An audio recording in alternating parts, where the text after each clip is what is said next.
Hello అండి, అందరికీ నమస్కారం. Welcome back to my channel. Mohita కథ తర్వాత భాగం తెలుసుకుందాం. మోహిత, తరుణ్ ఇద్దరూ డైనింగ్ టేబుల్ దగ్గర భోజనాలు చేస్తూ అతని వ్యాపార వివరాలు, మోహిత ఇన్స్టిట్యూట్ కబుర్లు ఒకరికొకరు చెప్పుకోవడం ప్రారంభించారు. మోహిత మనసుకి ఒక తోడు దొరికినట్టుగా ఉంది. తరుణ్ చాలా స్నేహశీలి. ఎదుటివారు చెప్పకుండానే ఎదుటివారి అవసరాలు, అభ్యంతరాలు, ఇబ్బందులు గమనిస్తుంటాడు. దానికి అనుగుణంగా ప్రవర్తిస్తాడు. అతను ఎదుటివారితో ఘర్షణ పడడు. అది చాలా ఎనర్జీ, టైము రెండూ వేస్టు అంటాడు తరుణ్. మనం కావాలి అనుకున్న వాళ్ళతో మనం అవసరం అనుకున్న దానికి నచ్చజెప్పాలి అని ఆరాటపడాలి. ఇంటికి అద్దె ఎక్కువ అడిగాడని వాడిని ఒక దొంగగా చూసి మనం విమర్శిస్తే ఏం ప్రయోజనం? వాడు మారడు. వాడి ఇల్లు వాడిష్టం. నువ్వు అందుకు ఇష్టపడి తీసుకుంటావా, అవసరం అనుకుంటావా? అంతవరకే ఆలోచించాలి. కూరగాయల దగ్గర మోహిత ఆవేశపడింది. ఎక్కువ ధరలు చెప్పి దోచేస్తున్నాడు. అసలు బందిపోట్లను పేపర్లలో చదివి అసహ్యించుకుంటాం. ఈ బందిపోట్లను ఎవరు పట్టించుకోరు అంటుంది మోహిత. ఎవరు పట్టించుకున్నా ఈ సిస్టమ్ మారదు. ఇది ఇలా వేళ్లు పాతుకుని మర్రి చెట్టులా పెరిగిపోయింది. ఎంతసేపు ఎదుటివారి జేబుల్లోంచి డబ్బులు మన జేబుల్లోకి ఎలా చేర్చుకోవాలా అని ఆలోచిస్తుంటారు. అంతకు మించిన అస్తిత్వం ఏమీ లేదు. తరుణ్, నువ్వు మరీ ఇంత దారుణంగా మాట్లాడకు, నాకు నచ్చలేదు. మోహిత కోపగించుకుంది. ఎవరో ఒకరు దీన్ని మార్చడానికి ప్రయత్నం చేయాలి. ఓకే, నేను ఒప్పుకుంటాను. అలాంటప్పుడే మనం మన జీవితాలని ప్రేమించకూడదు. చిట్టెలుక మర్రి చెట్టుని పడగొట్టగలదా? ఎన్ని చిట్టెలుకలు వందలు వేలు పోగైతే దాన్ని కొరకగలుగుతాయో ఆలోచించు. మోహితాకి నిజమే అనిపించింది. అతనిలో ఒక ప్రత్యేకత ఉంది. జీవిత సత్యాల నగ్న సత్యం ఏమిటో అతనికి తెలుసు. పైపై మెరుగుపూతల ఈ నకిలీతనం కూడా అతనికి తెలుసు. జీవితం గురించి అందమైన భ్రమలు లేవు, ఒక అన్ను తప్ప. తనకి తెలియకుండానే అన్ను గురించిన ఆలోచనలు వస్తున్నాయి. అతను ఆ రోజు తర్వాత అన్ను గురించిన ప్రసక్తి ఎప్పుడూ తీసుకురాలేదు. రాను రాను మోహితకి తరుణ్లో ప్రతి విషయం నచ్చుతోంది. అతనితో పరిచయం పెరిగే కొద్దీ అతనంటే అభిమానం, ఇష్టం కలుగుతున్నాయి. అతన్ని అన్ను విషయం నుంచి బయటికి లాగేయాలని తలుపులు కిటికీలు మూసేసి చీకటి కొట్లో కూర్చున్న అతని మనసుని తలుపులు బాది యువతలకి ఈడ్చుకురావాలనిపిస్తోంది. ఆ కోరిక రాను రాను మోహితకి తెలియకుండానే బలపడసాగింది. అతనికి ఈ విషయంలో నేను సాయం చేయాలి. అతన్ని పెళ్లి చేసుకోను, అది వేరే సంగతి.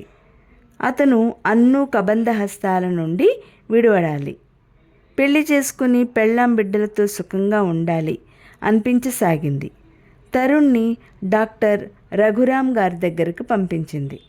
మొదట చెప్పగానే తరుణ్ ఎందుకు అన్నాడు. అతను ఆ రోజు మోహిత దగ్గరికి ఆఫీస్కి వెళ్ళింది తల్లికి నచ్చచెప్పమని. అది ఎటూ జరిగింది. ఏడాది వరకు ఆ ప్రసక్తే లేదని నిర్ణయం అయింది. మోహితకి ముందే చెప్పేశాడు కాబట్టి ఈ పెళ్లి విషయం మెడకి చుట్టుకుంటుందేమోననే భయం లేదు. ఒకసారి వెళ్ళు ప్లీజ్ అంది. ఎందుకు కారణం చెప్పు రెట్టించాడు. నాకు తెలీదు. నువ్వు ఆయన దగ్గరికి వెళితే నాకు బాగా అర్థం అవుతావు. ఇప్పుడు నేను నీకు అర్థం కాలేదా? ఏమిటి అర్థం కాలేదా? సూటిగా అడుగు, డైరెక్ట్గా నేనే జవాబు చెప్తాను అన్నాడు. తరుణ్ ప్లీజ్, నాకంటే ఆయన చదువుకున్నారు, అనుభవజ్ఞులు కూడా.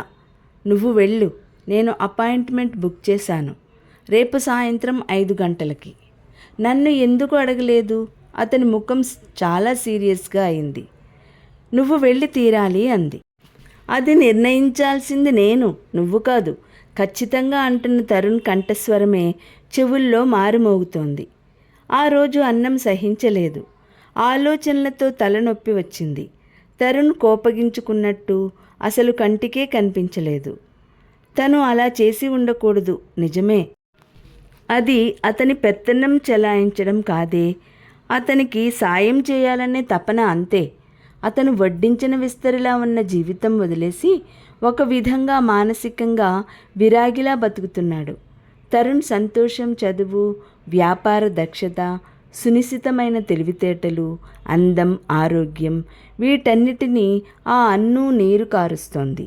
నా కళ్ళెదుట ఒక వ్యక్తి ఒక ప్రలోభంలో పడి జీవితం శూన్యం చేసుకుంటున్నాడు. నా కంటికి ఇది చాలా అన్యాయంగా అనిపిస్తోంది. నేను ఇది సహించలేను. నాకు చేతనైనంత వరకు ఇది సరిచేయడానికే పోరాడతాను. ఇది నా వృత్తి ధర్మం. నన్నెవరూ ఆపలేరు. మోహితాకి ఆవేశంగా అనిపించింది. కానీ అంతలోనే నీరసం వచ్చేసింది. తను ఒకటి మర్చిపోతోంది. క్లయింట్కి ఇష్టం ఉండి సహకరిస్తేనే తనకి ఆ అవకాశం, అధికారం. క్లయింట్కి ఇష్టం లేనప్పుడు తనేం చేయలేదు. మోహిత డైనింగ్ టేబుల్ దగ్గర కూర్చుంది. తరుణ్ ఈ పూట కూడా ఇంటికి రాలేదు. అత్తయ్య, మామయ్య నిద్రపోతున్నారు. అమ్మా, నాన్న తెలిసిన వాళ్ళ ఇంట్లో పూజ ఉంటే వెళ్ళారు. ఇంతలో ఫోన్ మోగింది. మోహిత చేయి చాచి అప్రయత్నంగా తీసింది. హలో అంది నిరాసక్తిగా, నిర్లిప్తంగా. హలో మోహిత, అవతల నుంచి రఘురామ్ గారు పలకరించారు. మోహిత గతుక్కుమంది. ఈరోజు నువ్వు చెప్పిన క్లయింట్ రాలేదు అంటే ఏం చెప్పడం? ఐఎమ్ సారీ సార్ అంది. దేనికి మోహి? తరుణ్. నోటి మాట రావడం లేదు. తరుణ్ విషయంలో నువ్వు సారీ చెప్పడం దేనికి? అతను మీ దగ్గరికి ఇప్పుడే కదా నా దగ్గర నుంచి వెళ్ళాడు సార్, నిటారుగా కూర్చుంటూ అంది. అవునమ్మా, సరిగ్గా టైంకి వచ్చాడు. నేనే వేరే క్లయింట్ని త్వరగా పంపలేకపోయాను. కూర్చోమని చెప్పాను. గంటకి పైగా ఓపికగా వెయిట్ చేశాడు. చిరాకు లేదు. He's a nice boy, perfectly all right. దాదాపు 2.5 గంటలు గడిపాను. ఇద్దరం టీ చేసుకుని తాగాం. అతనే టీ కలిపాడు. ఎంత బాగా టీ కలిపాడో తెలుసా సార్? మోహితకి బాధ సూర్యరశ్మి తగిన మంచులా కరిగిపోతోంది. మోహి, ఆయన సీరియస్గా చెప్పారు. తరుణ్ అన్ను అనే అమ్మాయి కంటే ఆ జ్ఞాపకాల్ని విపరీతంగా ప్రేమిస్తున్నాడు. అడిగిన వాటి అన్నిటికీ దాపరికం లేకుండా జవాబు చెప్పాడు.